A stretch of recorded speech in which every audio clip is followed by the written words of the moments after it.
Okay, so we just have so much to talk about. The warfare is speaking out again, and I wanted to talk about Gold Mafia and go through it with a fine tooth comb. And there's still so many threads that are being flung around. Let's dive right into it.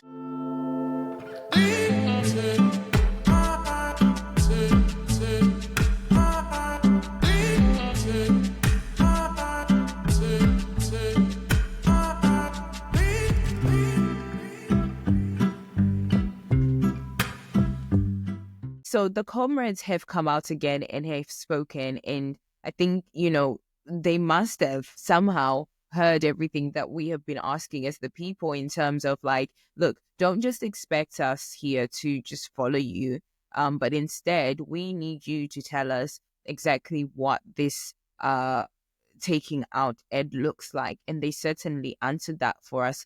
Let's take a listen to what they say. I'm going to start it in the middle, kind of. So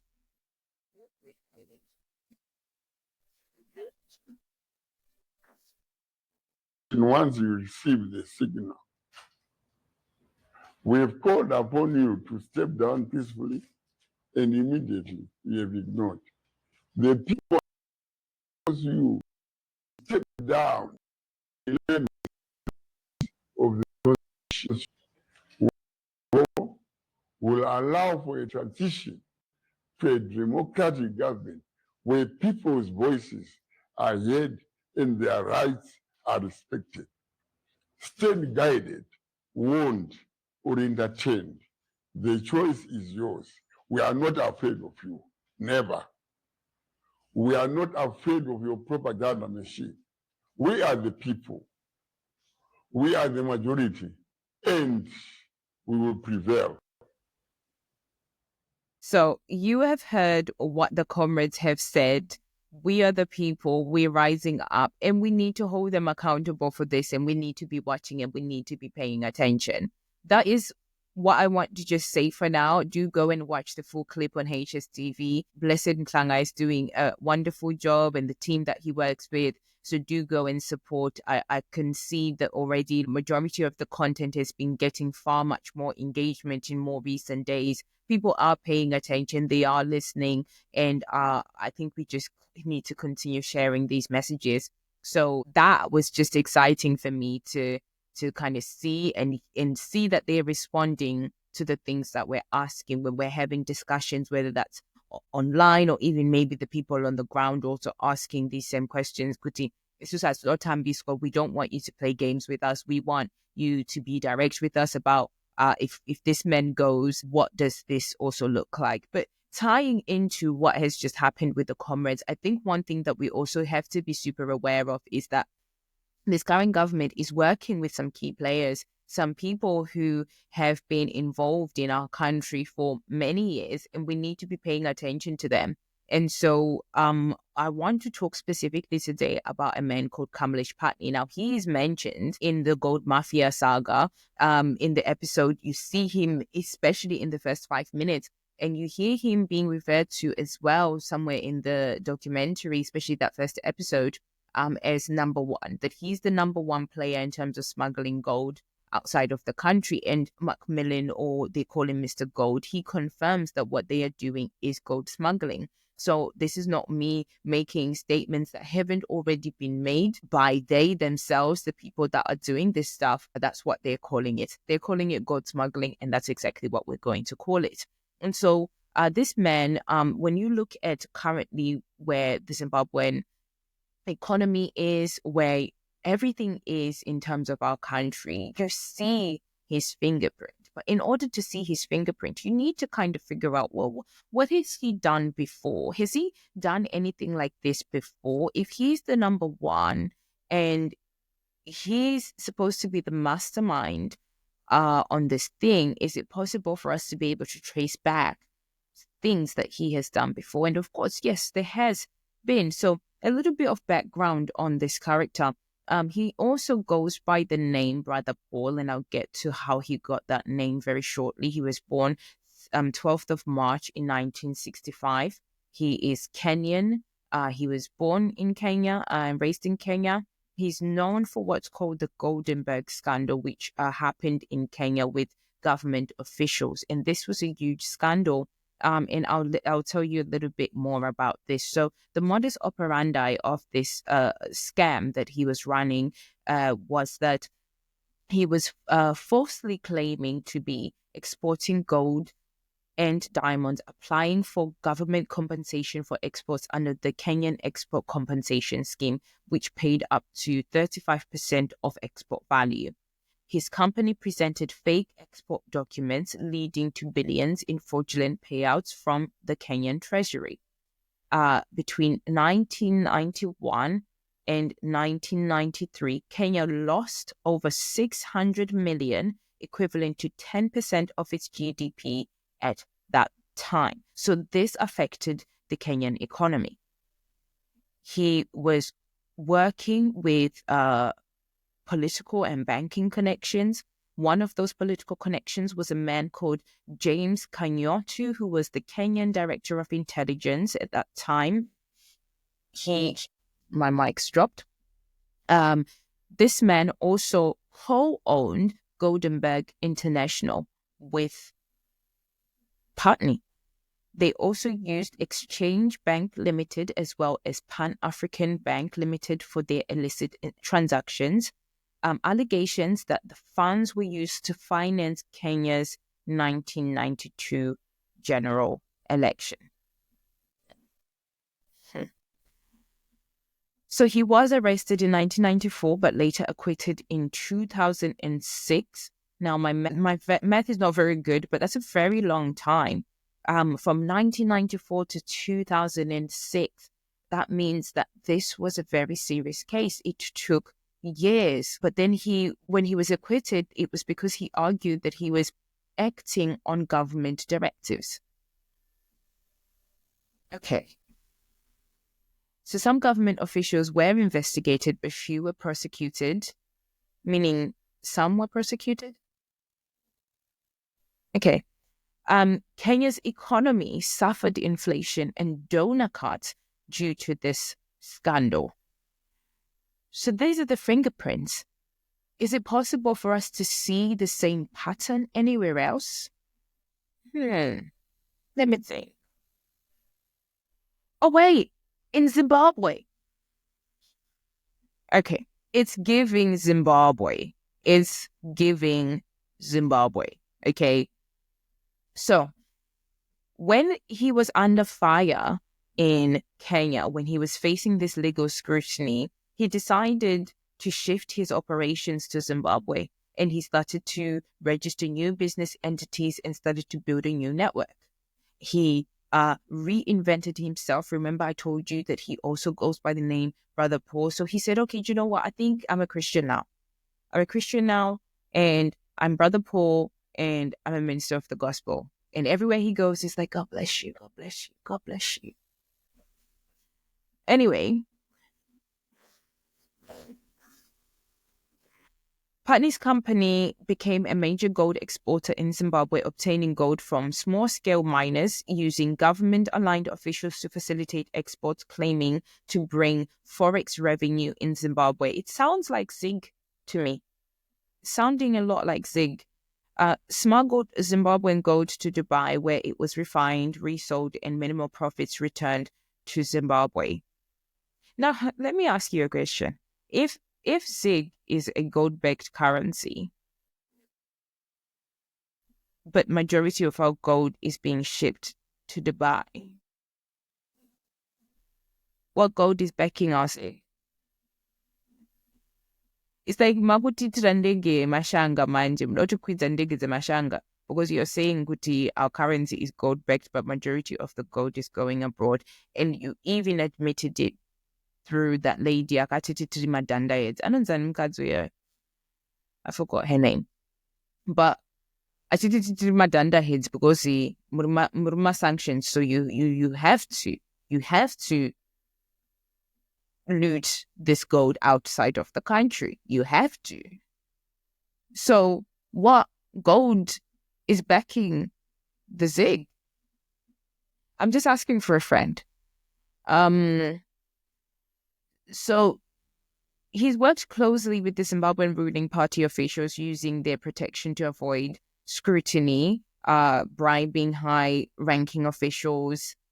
He's also been linked with the Reserve Bank of Zimbabwe, using its export licenses to move gold.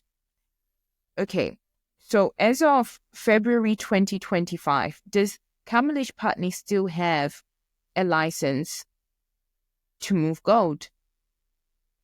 Does this man, and this is a question for the Reserve Bank of Zimbabwe, the Zimbabwean people want to know, does this man still have a license to export gold? Because as it stands currently, and I'm just going to skip to the end here, as it stands currently, Pattni has been sanctioned by many countries. So as of December 2024, and I'm talking, this is very recent. Well, I'm talking 2 months ago. December was just 2 months ago. This is February 2025. This is December 2024 when the US and the UK sanctioned Pattni and his companies for gold smuggling and corruption. The sanctions included asset freezes, travel bans, prohibition from transacting in USD and GBP-based systems. Impact of the sanctions definitely affect his businesses in Dubai and Africa. And these businesses are now under scrutiny, like a lot of scrutiny. A lot of banks have cut ties with his network, but gold smuggling still persists via alternative routes. And also, just to point out here, that's why you see they've been traveling a lot. Everybody said, oh, Ed is on holiday. He wasn't on holiday. He was stressed because Pattni, his number one guy to make his whole operation happen, has been sanctioned. Majority of the banks are saying we don't want to work with you anymore because of all of this that is happening. Majority of the businesses in Dubai are just closing. There is actually a lawsuit, or rather, there was the OCCA. Do not quote me on. I was reading it earlier as well. I'll need to find it. But the OCCRP group, so Organized Crime and Corruption Reporting Project, as of October 2024, they suspended 32 gold refineries in anti-money laundering investigations. So the United Arab Emirates suspended this week operations in 32 of its gold refineries after inspections revealed that its gold sector had committed hundreds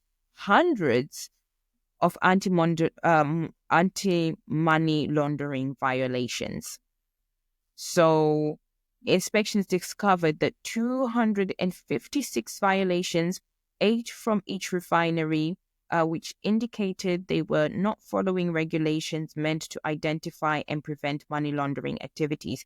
These audits were carried out across the country's entire precious metals and gemstone sector, which focus on areas responsible for their trade and production.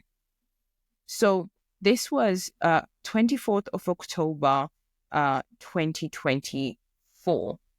So these people are stressed. The refineries are under fire. Their key people are under fire. Businesses are closing. Assets are frozen. Man, you have to be stressed. That's why you're seeing he looks unwell. Okay, he looks sick. He looks like I don't want to say what I was about to say. Let's move on. Okay. So Pattni's role really is that he's a master manipulator in this whole operation. He's operated across multiple African countries. It's not just our leader he's working with. He's got other leaders that he's working with. He pretty much facilitates for majority of Africa. Majority of the corrupt leaders pretty much know who Pattni is and working with him one way or another, or is the person that you probably don't want to cross if you're in their line of work. He currently is obviously with these sanctions, he's having to probably really rethink what his next move is. And it's not looking safe. Where is he going to go? Is he going to go to Uganda? Is Museveni going to accept him? Is he going to go to Tanzania? Maybe that lady there will accept him. I don't know.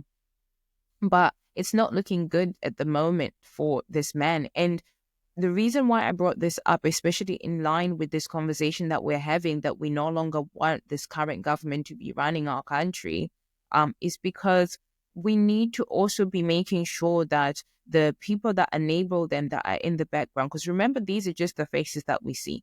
There are people in the background that are playing marionette and are making all of this happen. And they are working very closely with the people that we see. Okay, I remember, I spoke about this, and I'll try and find the video. I'm sure the video is out there somewhere, where I said one of the things that I saw when it comes to the downfall of this particular government, I saw a vision, and this vision was, I saw a table, a brown table, and there were legs underneath, well, people were sitting in the chairs around this oval table, right? And I saw a big anaconda style snake that was wrapped around the feet of the people. Now, in dreams, in Christianity, we understand snakes represent deception, the spirit of deception, and they are deceiving one another. And I understood that gold mafia was as a result of people in the inside exposing exactly what is going on. You saw many of their people, like, for you to be sitting there and being trusted by these people, that means you got a recommendation from somebody from the inside that you trust. And so they were betrayed through this gold mafia thing. Things were exposed that we were never ever supposed to find out, and they tried to suppress it afterwards. Of course, we're still talking about it, and that's a problem. I'm sure they did not want us to know that these sanctions had been placed on Patni at all. You never saw them address it to say, oh, yeah, we've got this criminal that is currently in our country and we need to get rid of him. We are not seeing any of that. We are not seeing any of that at all coming from our leaders, and that's a problem. Meaning that this individual is still operating very much in our country, and when this government goes, we also need to be talking about, where is he going? Jail? Hopefully, justice needs to be done. This is important for us. Okay. So let's take a look at these documents so that you just don't think I'm making this up and, this is just me doing guesswork. Okay, so this was, if I just scroll up quickly here, we'll see when this was published. If it decides to load. So this was on the 9th of December in 2024, and it was from the Foreign Commonwealth and Development Office, Home Office, National Crime Agency. And you see the people there mentioned, Dan Jarvis, and also David Lammy was also involved in this. And if we scroll down and we go back to the bit that I had just tried to highlight, it tells you a little bit more about what they said. So they said, today's sanctions will disrupt and deter the illicit gold trade by imposing asset freezes on 5 individuals, including infamous British Kenyan gold smuggler Kamlesh Pattni and his enablers. Pattni smuggles illicit gold out of Southern Africa for use in money laundering, and was implicated in Goldenberg corruption in 1990s. So you see this Goldenberg coming up, and again, he's being scrutinized for that. And you see him when they say, the sanctions, etc., his name, and also his wife and his brother-in-law as well. So his brother-in-law, who has never been mentioned before, but clearly is they found he needs to be sanctioned. That's very, very interesting. His wife, we didn't hear much about in the documentary. Clearly, these two have done a good job at sort of like hiding their involvement, right? Okay, so let's take a look at what the US said. So they pretty much did it in conjunction with each other. Let's take a look at the date on this. Again, 9th of December, 2024. So it says here that the global network led by Kamlesh Pattni has facilitated illicit activities by bribing officials, deploying trusted supporters to mask ownership, and weaving a global web of businesses to hide the illicit activities. This fraudulent scheme has robbed Zimbabwe citizens on the benefit of those natural resources while enriching corrupt government officials and criminal actors. Across the globe, when corrupt actors like Patni choose to exploit openings in government structures to benefit themselves and their cronies, communities suffer and public trust is undermined. This is exactly what's happening in Zimbabwe. And you certainly see that. And for them to even say that this network is based in Zimbabwe, I think that's probably what is most wild to me. That how can this network be based in Zimbabwe?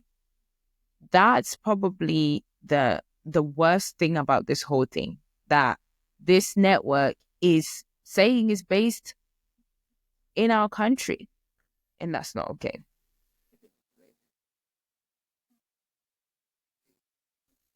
Okay, so let us go to the last bit that I wanted to sort of talk you through. By the way, you can find, the Goldenberg report. It's a 409 document that you can find. It's online. Just search in, let's just go to it now. Report of the Judicial Commission of Inquiry into the Goldenberg affair. As I mentioned, 409-page document. And if you go through it, you will pretty much see everything in here. You might even be able to unpick some information that might be quite interesting to you, or might give insight into maybe people that he works with, or maybe people. Oh, I've just seen somewhere where it mentions his name,